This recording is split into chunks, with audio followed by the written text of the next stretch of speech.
Hi friends, welcome back to our channel. సమాజంలో నేరాలు పెరిగిపోతున్నాయి. ఎవరిని నమ్మకూడదో తెలియని పరిస్థితి ఏర్పడుతుంది. ఒంటరి మహిళలు మరింత జాగ్రత్తగా ఉండాల్సి వస్తుంది. ఇక బెంగళూరులో ఉద్యోగం ఇప్పిస్తాను అని చెప్పి 60 ఏళ్ల శ్రీను అనే వ్యక్తి 24 ఏళ్ల స్పందన అనే అమ్మాయిని లొంగతీసుకొని తనని అన్ని విధాలుగా వాడుకొని ఎలా మోసం చేశాడో, తరువాత ఆ అమ్మాయి ఎంచేసిందో ఈరోజు వీడియోలో తెలుసుకుందాం. ఈ స్టోరీని మనకు కార్తీక్ అనే అబ్బాయి మెయిల్ ద్వారా పంపడం జరిగింది. ఇలాంటి ఘటనలు మీకు కూడా ఏమైనా తెలిస్తే మాకు డిస్క్రిప్షన్లో ఉన్న మెయిల్కి సెండ్ చేయండి. ఈ వీడియో చాలా ఇంట్రెస్టింగ్ గా ఉండబోతుంది, సో ఎక్కడ స్కిప్ చేయకుండా ఎండ్ వరకు చూడండి. ఇక స్టోరీలోకి వెళ్తే సాంబయ్య మరియు పార్వతి అనే దంపతులు ఒక చిన్న పల్లెటూరులో వ్యవసాయం చేసుకుంటూ వారి జీవనం కొనసాగించేవారు. వారికి ఆస్తులు ఏమీ లేకపోవడంతో ఇద్దరు చాలా కష్టపడేవారు. వారి ఇద్దరి కాపురానికి 4 ఆడపిల్లలు ఉన్నారు. అందులో పెద్ద కూతురే స్పందన. సాంబయ్య మరియు పార్వతి చిన్నప్పటి నుండే వారి 4 కూతుర్లని కష్టపడి చదివించి ఎలాగైనా 4 గవర్నమెంట్ ఉద్యోగాలు సంపాదించి వారి కుటుంబాలని సంతోషంగా చూసుకోవాలి అని చెప్పేవారు. స్పందన డిగ్రీ కంప్లీట్ చేసింది.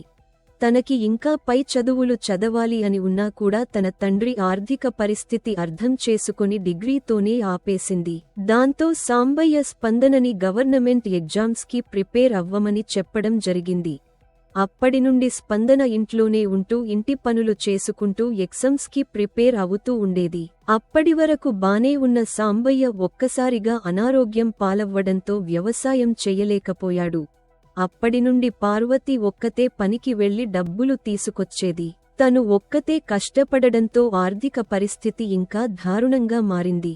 తన తల్లి ఒక్కతే కష్టపడడం చూడలేకపోయిన స్పందన తను కూడా ఏదో ఒక ఉద్యోగం చేస్తూ ఎగ్జామ్స్కి ప్రిపేర్ అవ్వాలని డిసైడ్ అయింది. దాంతో స్పందన తన ఫ్రెండ్ అయిన శ్వేతకి కాల్ చేసి తన పరిస్థితి వివరించి తనకి బెంగళూరులో ఏదైనా ఉద్యోగం చూడమని చెప్పడం జరిగింది. శ్వేత బెంగళూరులో ఒక హోటల్లో పని చేసేది. తాను చేసే హోటల్లో ఉద్యోగముంది, నువ్వు వస్తే నేను మాట్లాడి నీకు ఉద్యోగం ఇప్పిస్తాను అని చెప్పి స్పందనని బెంగళూరుకి రమ్మని చెప్పింది. అదే విషయం స్పందన తన అమ్మ నాన్నకి చెప్పడంతో వేరే దారిలేక వాళ్లు కూడా ఒప్పుకున్నారు. దాంతో స్పందన 2 రోజుల తరువాత బెంగళూరుకి బయల్దేరింది. అక్కడికి వెళ్లినాక శ్వేత తనని రిసీవ్ చేసుకుని శ్వేత ఉంటున్న హాస్టల్కి తీసుకెళ్లి ఆమె కూడా వారితోనే ఉండొచ్చు అని చెప్పింది. తరువాతి రోజు శ్వేత స్పందనని తాను పని చేస్తున్న హోటల్కి తీసుకెళ్లి అందులో ఉద్యోగం ఇప్పించింది. ఆ రోజు నుండి స్పందన ఉదయం మొత్తం ఉద్యోగం చేసి సాయంత్రం ఇంటికి వచ్చాక గవర్నమెంట్ ఎగ్జామ్స్కి ప్రిపేర్ అయ్యేది. అలా ఒక 3 నెలలు గడిచిపోయాయి. స్పందన ఇంటికి డబ్బులు పంపిస్తున్నా కూడా సాంబయ్య ప్రతిరోజు కాల్ చేసి గవర్నమెంట్ జాబ్ ఖచ్చితంగా తెచ్చుకోవాలి అని గుర్తు చేస్తూ ఉండేవాడు. స్పందన కూడా చాలానే ట్రై చేసేది, కానీ ఈ రోజుల్లో గవర్నమెంట్ జాబ్ రావడం ఎంత కష్టమో మన అందరికీ తెలిసిందే కదా. అలా ఒకరోజు స్పందన డ్యూటీ పూర్తి చేసుకుని బస్సులో ఇంటికి వస్తున్న సమయంలో ఒక 60 సంవత్సరాల వయసు ఉన్న పెద్దాయన తన పక్కన వచ్చి కూర్చున్నాడు.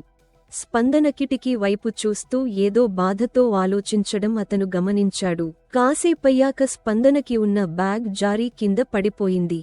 అది చూసి తీసి స్పందనకి అతను ఇస్తూ ఏదో బాధలో ఉన్నట్టు ఉన్నారు, అదేంటో నేను తెలుసుకోవచ్చా అని అతను అడిగాడు. తన చేతి నుండి బ్యాగ్ని స్పందన తీసుకుని థాంక్యూ అంకుల్ అని చెప్పి చూడడానికి మంచి మనిషిలా ఉన్నాడు కదా అని తన స్టోరీని అతనికి వివరించింది.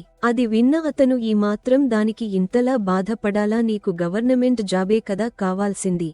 నా పేరు శ్రీను, నేను గవర్నమెంట్ ఎంప్లాయ్ని, మొన్ననే రిటైర్మెంట్ అయింది. నాకు తెలిసిన వారితో మాట్లాడి నీకు జాబ్ ఇప్పిస్తాను. నేను చేసిన ఆఫీస్లో క్లర్క్ జాబ్స్ ఖాళీగా ఉన్నాయి అని తెలిసింది, నీకు నేను ఆ జాబ్ వచ్చేలా చేస్తాను, బాధపడకు అని స్పందనతో చెప్పడం జరిగింది. అతను గవర్నమెంట్ ఎంప్లాయ్ అని చెప్పగానే అతను చెప్పింది స్పందన నమ్మేసింది. అలా స్పందన వివరాలు తెలుసుకొని బస్సు దిగేటప్పుడు స్పందన మొబైల్ నెంబర్ కూడా అతను తీసుకొని కాల్ చేసి వివరాలు చెప్తాను అని చెప్పి వెళ్లిపోయాడు. స్పందన హాస్టల్కి వెళ్లి తన పనులు పూర్తి చేసుకుని భోజనం చేసి చదువుకుందాం అని బుక్స్ పట్టుకుని కూర్చుంది. కాసేపయ్యాక తనకి ఫోన్ రావడంతో కాల్ని లిఫ్ట్ చేసి ఎవరు అని అడగగా మధ్యాహ్నం బస్లో కలిసిన వ్యక్తి అని చెప్పాడు. దాంతో స్పందన బుక్స్ పక్కన పెట్టి అతనితో ముచ్చట పెట్టడం మొదలుపెట్టింది. ఆ వ్యక్తి స్పందన వివరాలు మొత్తం తెలుసుకున్నాడు.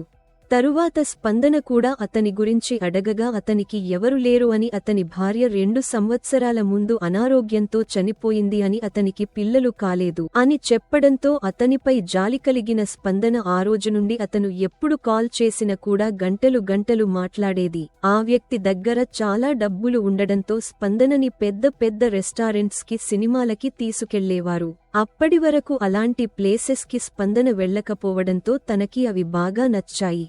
అలా కొన్ని రోజులు చాలా బాగా తిరిగారు. అలా కొన్ని రోజులు గడిచాక స్పందన ఆ వ్యక్తిని ఉద్యోగం గురించి అడగగా అతను స్పందనని ఒక హోటల్కి రమ్మన్నాడు. ప్రతిరోజు వెళ్లేలాగే ఆ రోజు కూడా స్పందన అతనితో వెళ్ళింది.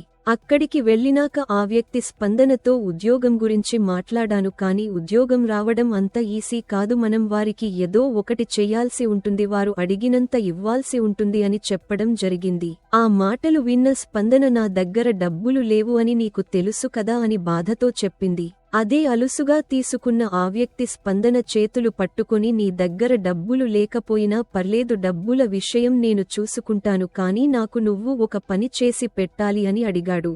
దానికి స్పందన ఏం పని చెయ్యాలి అని ఆశ్చర్యంగా అడిగింది.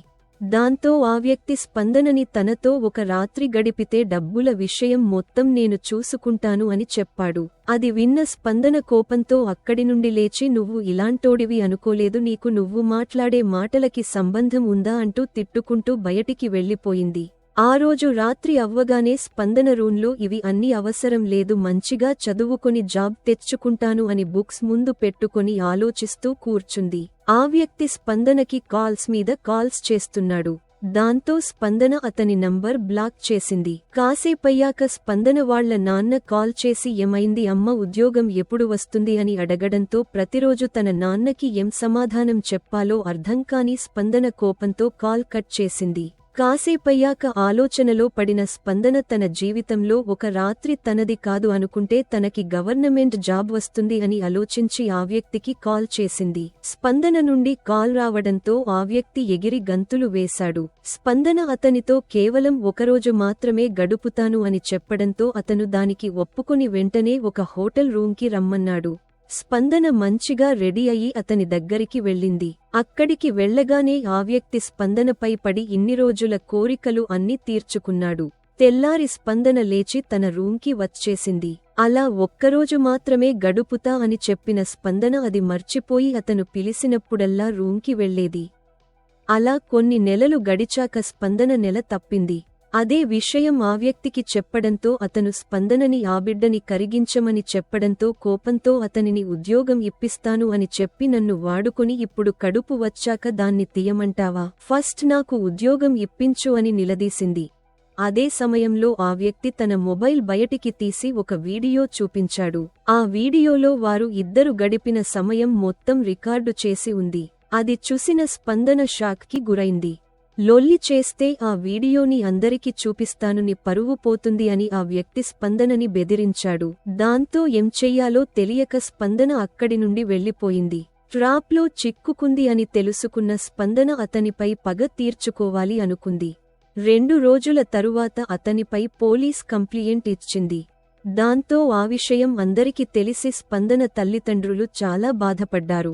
2 సంవత్సరాల తరువాత కోర్టులో జడ్జ్ గారు స్పందనకి ఆ వ్యక్తి 50 లక్షలు ఇవ్వాలి అని తీర్పు ఇచ్చింది.